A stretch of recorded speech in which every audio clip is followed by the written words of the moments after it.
वेळा त्यांनी 2 शब्द बोलावे.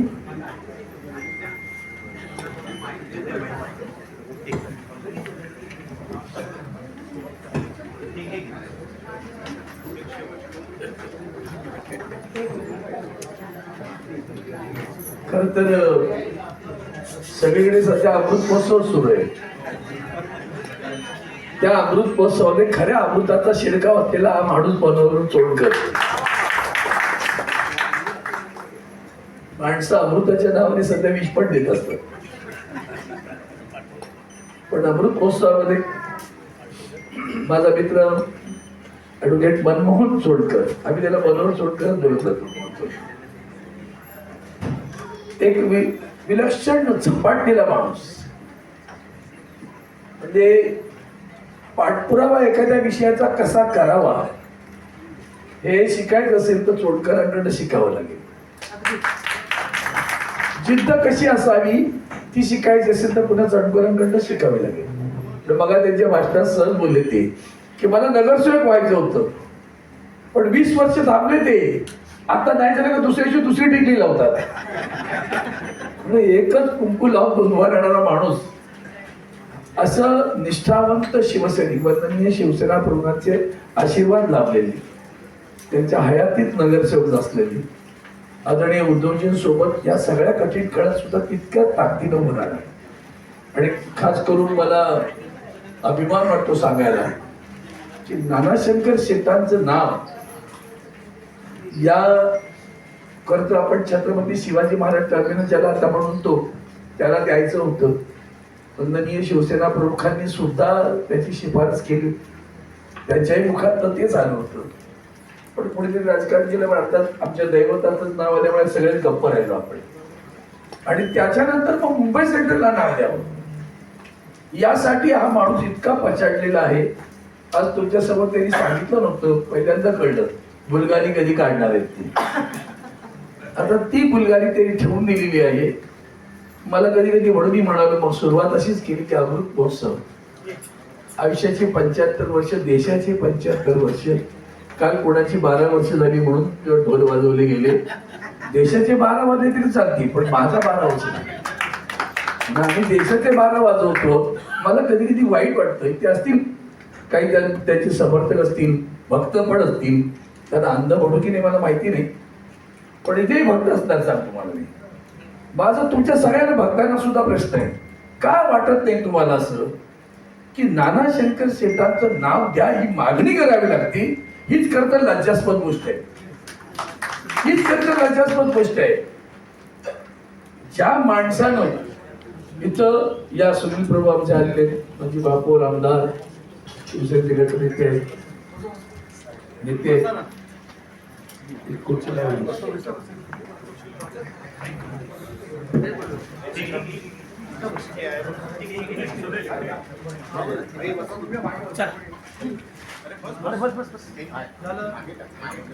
माझ्या मनात चीड आहे. मला वाटतं दिल्लीमध्ये एका कार्यक्रमामध्ये सगळे ब्युरोक्रॅट्स होते. त्या ब्युरोक्रॅटच्या कार्यक्रमात सुद्धा असाच विषय आला. माझे व्हिडिओ क्लिप पाहिले तेव्हा काही ब्युरोक्रॅट मला भेटले. दुर्दैव आहे दिल्लीमध्ये आपण, आपल्याला अभिमान वाटतो दिल्लीचे तख्त राखतो. कसला तख्त राखता? तख्त का राखायचं? दिल्लीच्या सिंहासनावर का नाही बसायचं? आम्ही नेहमी तख्त राखण्याची स्वप्न बघतो, दिल्लीच्या सिंहासनावर मराठी माणूस बसला पाहिजे याचं स्वप्न पाहिजे. पण तो मराठी माणूस असा पाहिजे की ज्याची नाळ महाराष्ट्राची असली पाहिजे. नाही तर मराठी माणूस जर हिंदीची नाळ असेल तर प्रश्न आहे ना, अडचण येतं. नाळ मराठीची पाहिजे बरं का, नाही तर हिंदीची नाळ असायची. तर ती हिंदीची नाळ असलेला मराठी माणूस नको आम्हाला तिकडे. ज्या माणसानं स्वतःचं घर त्या काळात बंगला त्या रेल्वेच्या मुख्यालयाला दिला. पण या मुंबईच्या खर तर आधुनिक मुंबईचा पाया कोणी रचला तर तो रचला आमच्या नानाशंकर शेटांनी. त्या नानाशंकर शेटांचं नाव द्या म्हणजे देशातली पहिली, संबंध आशियातली करत, आशियातली पहिली रेल्वे ठाणे ते विटी, तेव्हा विटी विक्टोरिया टर्मिनस ते ठाणे धावली. त्यातली जमीन पण नानांनी दिली, कार्यालयाला जागा दिली. Great Indian Peninsula JIP railway ही त्याला दिली. म्हणजे देशातली पहिली रेल्वे ज्याने आणली त्यातला हिंदुस्थानी माणूस कोणता? माझे नाना शंकर शेठ. पण त्या हिंदुस्थानी माणसाचं नाव द्या असं तुमच्याकडे मागणी करायला लागते. सगळे त्या रेल्वेत येणाऱ्या अधिकाऱ्याला सुद्धा जर विचारलं नाना शंकर शेठ तुला माहिती आहे तर त्याला माहिती असेल बघा. सगळे त्या सेंट्रलच्या ऑफिसमध्ये जाऊन बघा किंवा वेस्टर्न रेल्वेच्या ऑफिसमध्ये जाऊन बघा, काही नाही पडलेलं नाही त्यांना. पण मी पण एक सांगतो तुला, शब्द येतो 75व्या वर्षी उठणार नाही मागणार नाही, नाना शंकर शेठांचं नाव तिला बसा सोडला.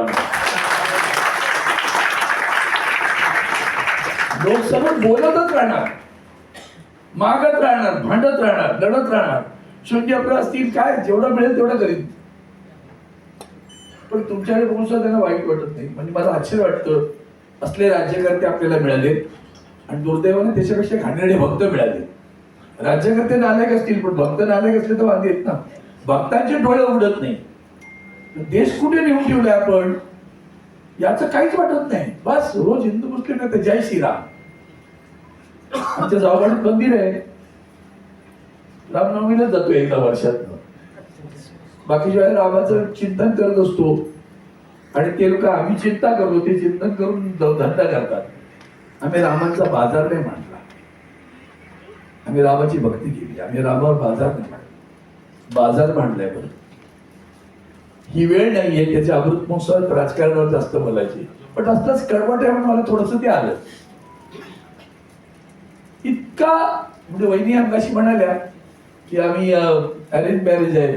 त्यांनी पहिलं तारखा नाही लक्षात, माझ्या घरी पण पिशवी घालतो. आपली चूक बायकोने काढली नाही तर ती बायकोच नाही लक्षात ठेवायची. नवरा म्हणजे चुकाच करणारा,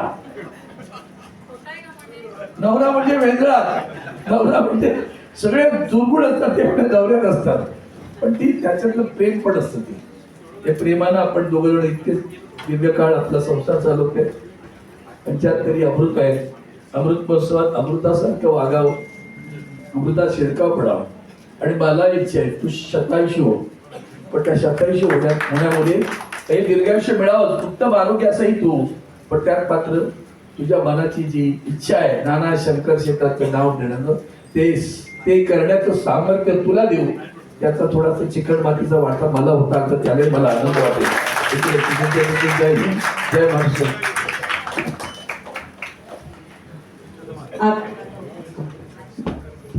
मी माननीय श्री सुरेंद्र शंकर शेठ यांना विनंती करते की त्यांनी 4 मोलाचे शब्द बोलून मार्गदर्शन करावं. श्री सुरेंद्रजी. सुरेंद्रजी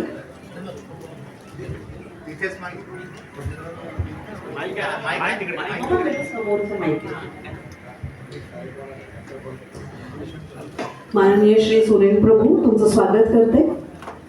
शिवसेना नेते आमदार आणि माजी महापौर श्री सुनील प्रभू आता आपल्याला मार्गदर्शन करणार आहे.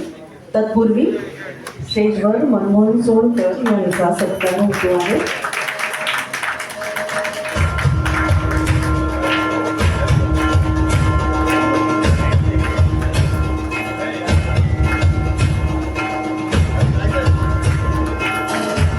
माननीय श्री सुनील प्रभू हे ॲडव्होकेट मनमोहन सोनकर यांचा सत्कार करतात.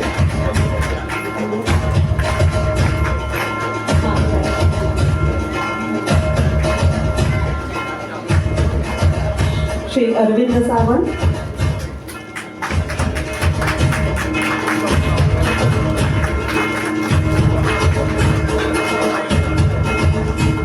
मी श्री रवींद्र वेगलेकर यांचे आभार मानते की त्यांनी ॲडव्होकेट मनमोहन सोनकर यांचा सत्कार केला. श्री सुनील प्रभू यांना मी विनंती करते की त्यांनी आपले 4 मोलाचे शब्द या स्टेजवर सादर करावे. आजचे उत्सव मूर्ती ज्यांचा अमृत महोत्सव आपण सगळे साजरे करतोय ते आमचे मित्र सहकारी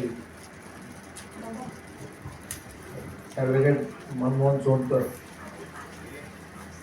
माझ्यावरती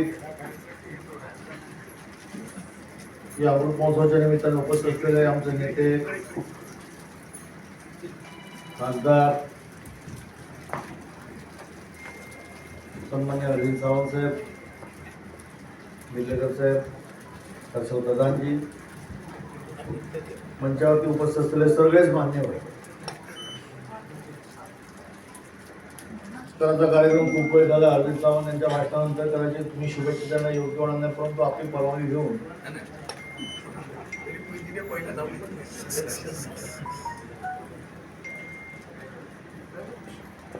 मनमोहन चोनकर आणि माझा परिचय मुंबई महानगरपालिकेमध्ये मनमोहन चोनकर नगरसेवक झाल्यानंतर. आणि चोनकरांचं विशेष गुणवैशिष्ट्य असं आहे की एखादी गोष्ट अभ्यासू वृत्तीने ते त्याचा पाठपुरावा करतात, त्याबद्दलची माहिती घेतात आणि ती परिपूर्ण होईपर्यंत त्याचा ते मागोवा घेतात. मला आठवतं की मुंबई महानगरपालिकेमध्ये ते नगरसेवक असताना या मुंबई शहरामध्ये नाना शंकर शेठ यांचं स्मारक व्हावं म्हणून जमीन मिळावी म्हणून सतत सातत्याने स्मारक समितीच्या मंडळींचा कार्यक्रम सुरू होता, पाठपुरावा सुरू होता. आणि मला आज या मंचावरून सांगताना मला अतिशय आनंद वाटतो की हिंदू हृदय सम्राट माननीय शिवसेना प्रमुख माननीय बाळासाहेब ठाकरे यांच्यामुळे या स्मारकाला मुंबई महानगरपालिकेमध्ये आपण ती जमीन दिली. पण देत असताना या स्मारक समितीचे जे कार्यकर्ते होते, पदाधिकारी होते, नाना शंकर शेठ यांचे नातेवाईक असतील, यांच्यासोबत एक माणूस सतत सातत्याने त्या सगळ्या गोष्टीचा पाठपुरावा करत होता.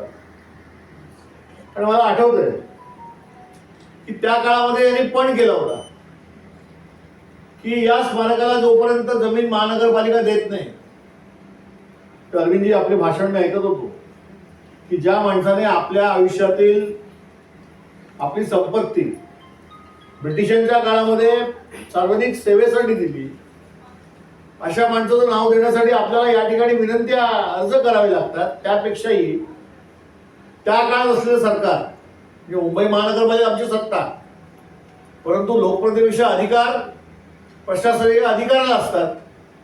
त्यामुळे हा प्रस्ताव आणेपर्यंत ते तांत्रिक जे काय आडे वेडे घ्यावे लागत होते, त्यामुळे अस्वस्थ असणारे चोनकर मी बघितले होते. आणि त्यावेळी सभागृहाचा नेता होतो मी, स्थायी समितीचा अध्यक्ष होतो. आणि चोनकरांना आपण एवढं सांगितलं होतं की तुम्ही जो प्रयत्न करताय नगरसेवक म्हणून, या स्मारक समितीचे जे पदाधिकारी जो प्रयत्न करतायत, तो प्रयत्न यशस्वी होईपर्यंत या मुंबई शहरामध्ये नाना शंकर शेठ यांच्या स्मारकाला जागा उपलब्ध होत नाही, तोपर्यंत शिवसेना संघटना देखील तुमच्या पाठीशी खंबीरपणे आहे. आणि त्यावेळेला एकमताने तो प्रस्ताव मुंबई महानगरपालिकेत सुधार समितीमध्ये आणि महानगरपालिकेमध्ये आपण मंजूर केला. स्मारकाची इमारत तयार करताना देखील निधी उपलब्ध करताना जी काय तुमची दमछाक होते ती मी बघितली. आज निधी अभावी देखील हे काम ज्या पद्धतीने रेंगाळते.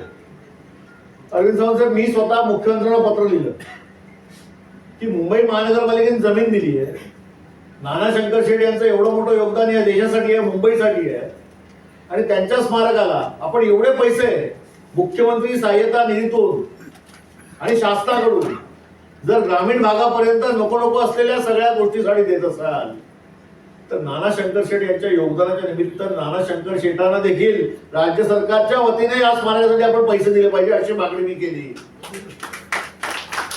दुर्दैव तुमचं आणि माझं आणि देशाचं की ऑडिट नोट अशी आली बघा, ज्या माणसाने स्वतःची जमीन त्या काळात मुंबईच्या सेवा सुविधांसाठी दिली, त्यांच्या स्मारकाला राज्य सरकारने पैसे देण्यासाठी हे पैसे आम्ही देऊ शकत नाही अशा पद्धतीचं उत्तर शासनाच्या वतीने आम्हाला.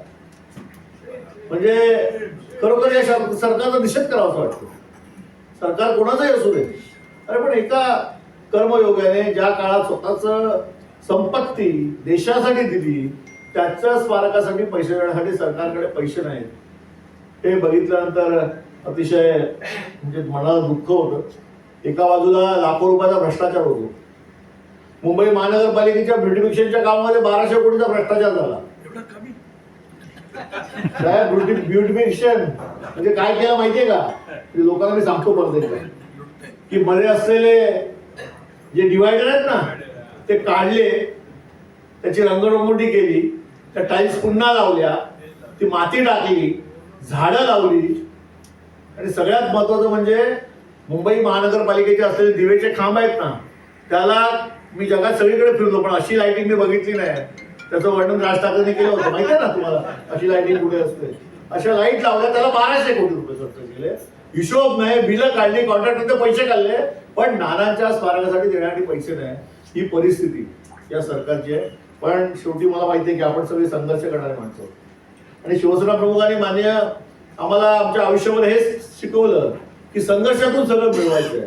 पण संघर्षासाठी आम्ही कोणी घाबरत नाही आणि या संघर्षातून अनेक वास्तू उभे राहिले आणि ज्या नानाने आपल्या योगदानातून आपली संपत्ती या देशाला दिली त्या नानांचं स्मारक आपल्या संघाच्या सगळ्या संघर्षातून एक रुपया जमा करून ज्या दिवशी उभं होईल ना तेव्हा खऱ्या अर्थाने नानाला पण त्याचं समाधान मिळेल.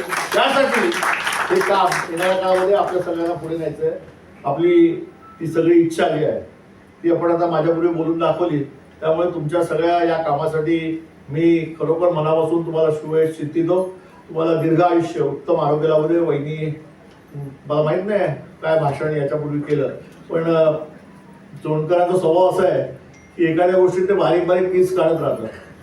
पण घरी कसे असतील त्याची पण कल्पना साधारण सहकारी असल्यामुळे त्या स्वभावामुळे मला आले. म्हणजे आपल्या व्यवहारामध्ये जी माणसं असतात ती त्यांच्या स्वभावावरनं कळतात. पण एक उत्तम मनमिळावा माणूस आहे, मोकळ्या मनाचा माणूस आहे, संकुचित वृत्ती नसलेला आणि मोकळ्या मनाने एखादी गोष्ट टणकरपणे मांडणारा असा माणूस आहे. आणि म्हणून खरोखरच त्याच्या 75व्या वाढदिवसानिमित्त त्यांना मी आई जगदंबेकडे प्रार्थना करतो की आपण 100 पूर्ण करा आणि 100 पूर्ण करत असताना तुमच्या मनातल्या ज्या ज्या इच्छा आहेत त्या सगळ्या इच्छा पूर्ण करण्यासाठी ईश्वर तुम्हाला शक्ती देऊ अशी मी या ठिकाणी प्रार्थना करतो. आपल्या सगळ्यांना मनापासून खूप खूप शुभेच्छा. मी सगळ्यात प्रथम ट्रॅफिक म्हणून इथे यायला उशीर झाला, मतदारसंघाचे कार्यक्रम होता कारण उद्या आदित्य साहेबांच्या वाढदिवसानिमित्त कार्यक्रम होते आणि म्हणून इथे यायला उशीर झाला. अरविंदजी, आपल्या भाषणाच्या नंतर मला भाषण करावं लागलं त्यामुळे मी आपली दिलगिरी व्यक्त करू. पण म्हणजे पण माझे आपण एक जुने सहकारी आहात, जवळचे सहकारी आहात. आपल्याला मनापासून खूप खूप शुभेच्छा. धन्यवाद.